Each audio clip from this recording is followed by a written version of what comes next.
إن الله وملائكته يصلون على النبي يا أيها الذين آمنوا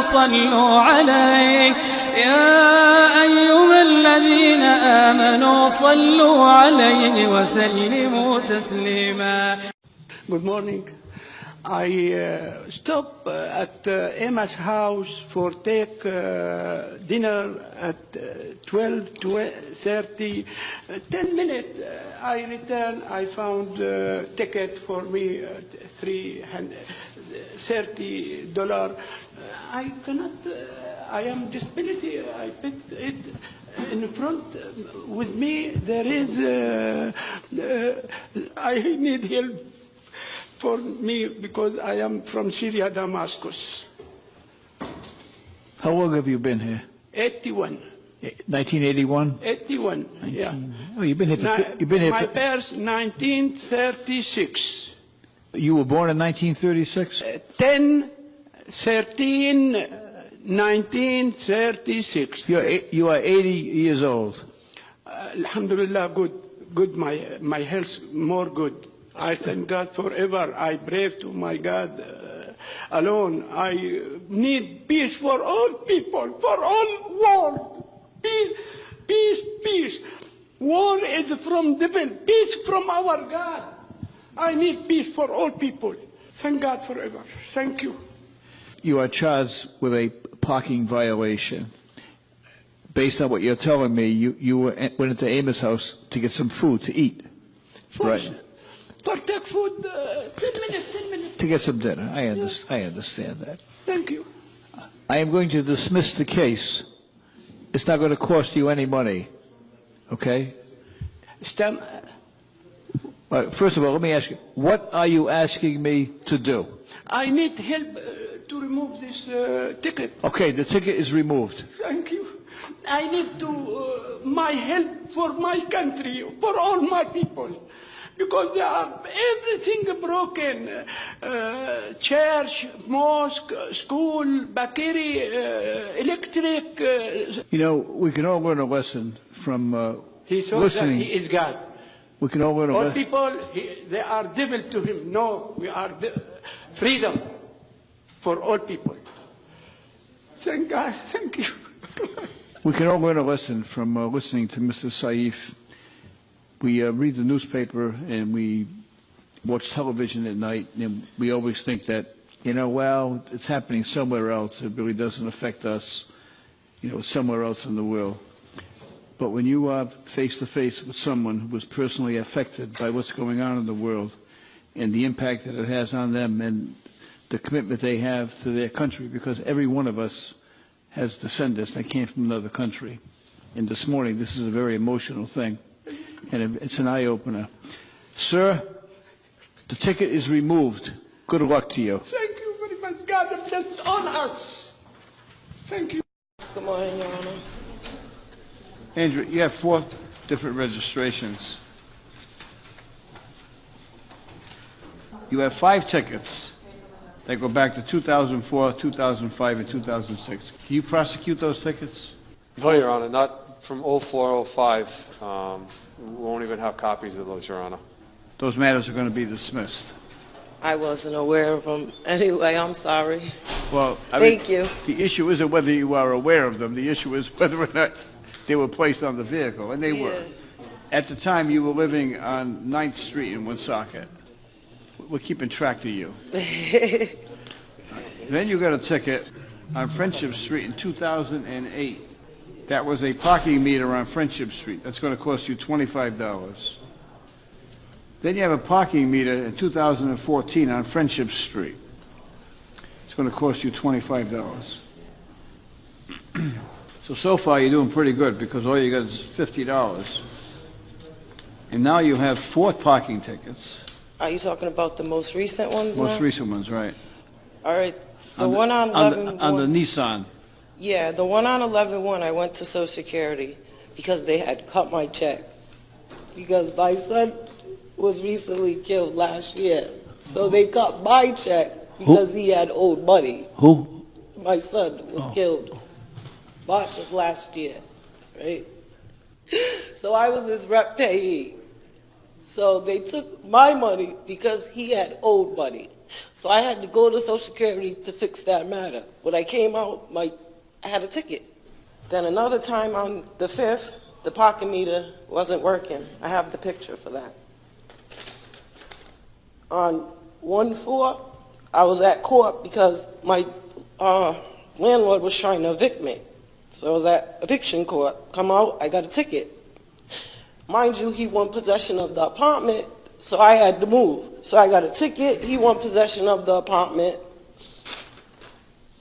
Then I get another one because I tried to go to the legal services to try to get help to fix this. I go get some change out of Dunkin' Donuts, come out, I got a $100 ticket. What was It's like I can't win.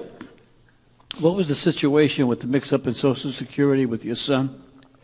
My son was killed last year, March of last year. They said that he owed $75 of overpayment from May of 2016. Mind you, he was already deceased at that time. So what they did was they stopped my whole check until I went in there to fix the problem. So when I came out, I had a parking ticket. All right.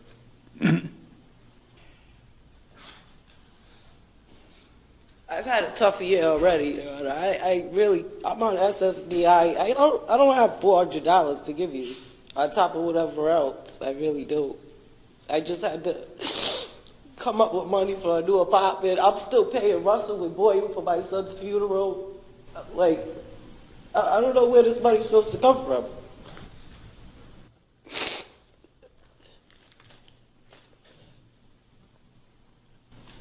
I wish I would have got my brother that night and he wouldn't have killed my son. That's why my son's gone. And I'm just really having a tough time, Your Honor. I think we can all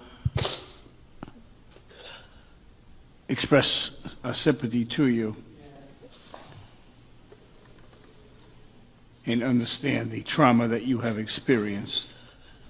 I'm still going back and forth to court for that. There's still emotions and I don't know. I'm going to take all of the circumstances that you just have explained to me into consideration and see if I can balance the equities to protect the interest of the city and take into consideration, the horrific story that you just told us relative to your son. I don't think anyone in their lifetime would ever want to experience that. So it's the worst feeling in the world. I feel so empty, Lord. I'm going to reduce this to $50. How much time do you need to pay it? I have it on me now. All right. That's not going to leave you without any money, is it? I'll leave it with $5. Thank you, Your Honor. I'm not going to leave you with $5. I'm not going to leave you. I'm going to dismiss everything. Thank you. All right. With our best wishes and hope that things turn around good for you. Okay. Thank you, Your Honor. Good luck to you. Darryl Crow. Good morning, Your Honor. Morning, sir. Who's the little guy with you? My son, Jacob. Say hi. Hi, young man. What's your name? Jacob. Jacob? How old are you, Jacob? 5. Come up here. See if you can help me out. Okay. Would you mind if I sit him on my lap? No, he's fine. Here we go. All right, Jacob. How old are you? 5. Okay. Do you go to school yet? No, Not September. real school. Not really? September. He starts September kindergarten in 3rd. September. Do you have any idea what you want to do when you get to be a little older, like when you graduate from school? A cook. A cook? You ever just said a cook? Yeah, me and my dad work at a pizza place. Me and my dad are great cooks. Yeah. Okay. What do you think you'd like to cook? What would be the best? What do you like the best? Pizza? Well, so far you're doing pretty good. I'm having trouble with this case. because I have a situation where your dad is charged with parking on a street up on the east side. And I have three choices. I can fine him $90, I can charge him $30, or I can charge him nothing. What do you think I should do? 30. 30. So you're a pretty good judge. Now, there's an old story about King Solomon, who everyone quotes, and King Solomon was all powerful, and usually he would split the difference. You know, he'd pick a middle road, and that's exactly what you did, and that's a very logical way to think. Is there anything better than 30, you think? None. None? Is that what you said? Yeah. Have you had breakfast yet? No. No.